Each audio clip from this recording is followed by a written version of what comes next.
Bismillah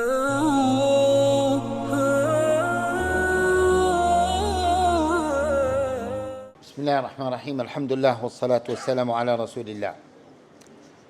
So let us continue talking about being a visionary, or at least having a vision. And we said that this is the second main quality of success. And if we look at the lives of the successful people, successful in any field, we see that normally those people lived for a vision. In fact, an inspiring vision at a very young age.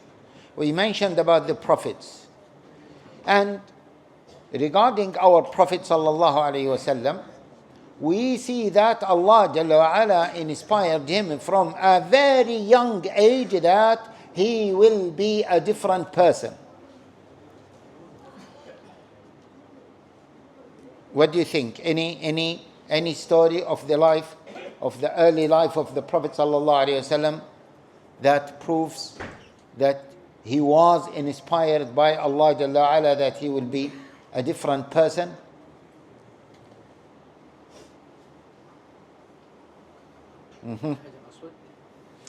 Excellent. Al-Hajar al-Aswad. Okay. Excellent.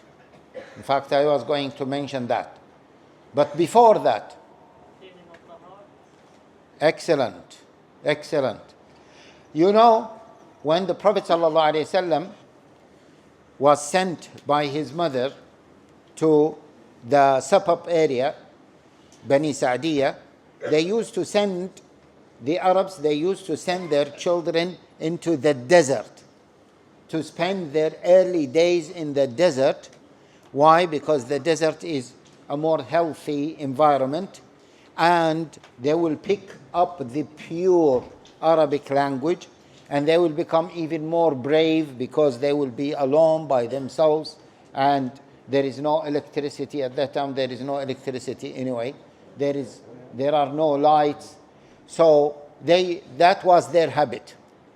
And the Prophet ﷺ was sent to Bani Sa'd, south of Saudi Arabia now, what is known as, it is the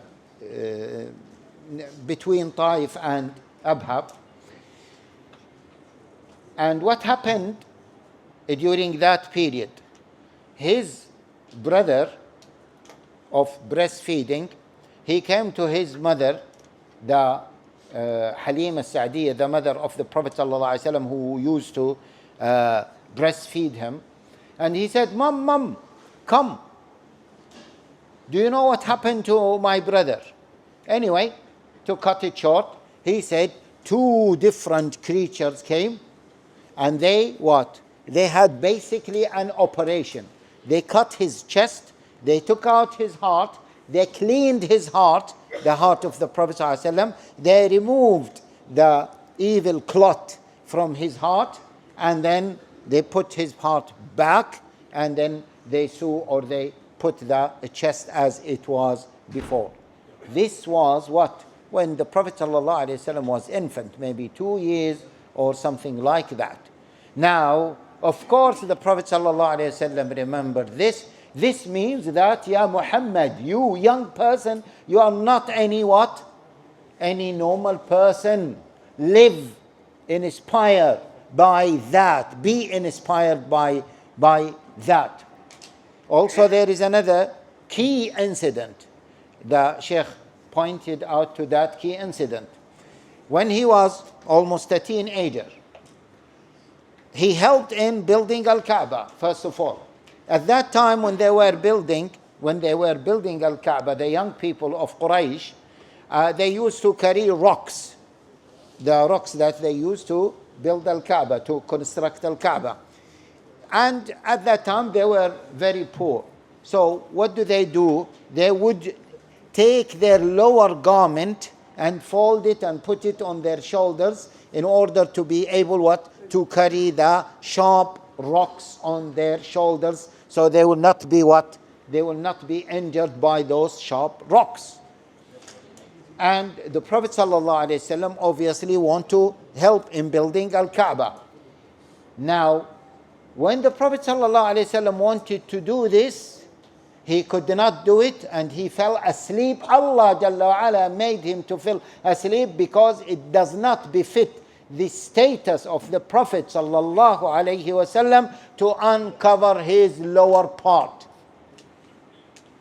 And he said, I did not know except I fell asleep, I woke and they have finished. I woke up, they have finished. So he knew that I'm not like those people who have no dignity. Yes, I am a different person. Another incident when the Prophet ﷺ, when they finished building Al-Kaaba, and they want to place Al-Hajar al-Aswad, which is the most sacred stone in the whole world. And as we all know that, as the Prophet ﷺ said, that it came down from what? From paradise. And Quraysh themselves, the Arabs themselves, they used to know that this is the most sacred stone. So, and it is a huge honor for the person who touched that stone, let alone the one who is going to place it in its what? In its place, in its location, that is going to stay forever. Who will have that honor? So the tribes, they were fighting among themselves. Oh, no, we should do it. No, you should not do it. We should do it. We should do it. Because every tribe, imagine, they want to have that honor. Then they said, come on, let us come up with a conclusion. What is the conclusion? Okay, let us use the person who is the first person to come to us from that side, and let us what? Ask him, to judge between us. Agree, everyone? They said agree. So they were waiting. Who came? Who came? Allah Jalla Ala sent who? Muhammad sallallahu alayhi wasallam to take that honor. So he came from that side. Everyone was happy. Oh, As-Sadiq al-Amin came. They used to know him, as we know, that as the trustworthy, the truthful, trustworthy. So they welcomed his decision. They said to him, this is the story. What do you think? He said, okay, put the black stone on a piece of cloth, and all of you participate in what? In carrying that piece of cloth, which is carrying what? The black stone. And then when they came very near the place, he took it by his hand, sallallahu alayhi wasallam, and then he placed it in the right location. So he had that honor.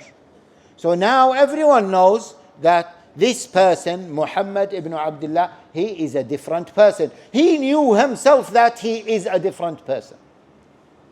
And we can give so many stories, my dear brothers, my dear sisters, about that. So what the point is, brothers, please, as I said yesterday or the day before yesterday, go now ask yourself, what is my vision in this life? Go ask yourself, what is my vision? Many people live without a vision. That's why they don't achieve much. They don't achieve much. Never ever live without a vision. Okay, the discussion about vision is quite long.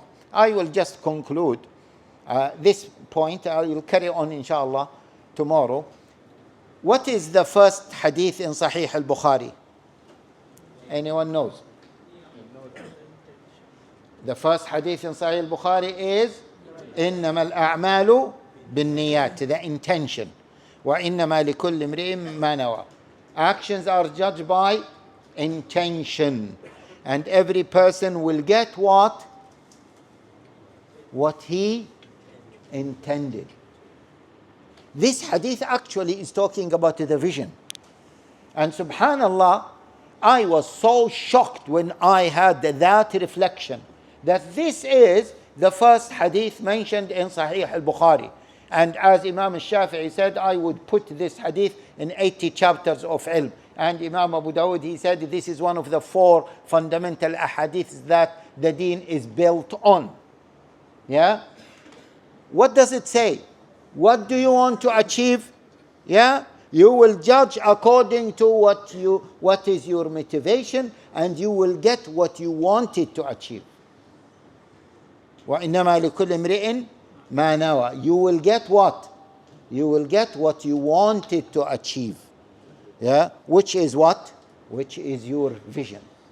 So, inshallah, I will continue talking about vision, because, in fact, we deliver a course.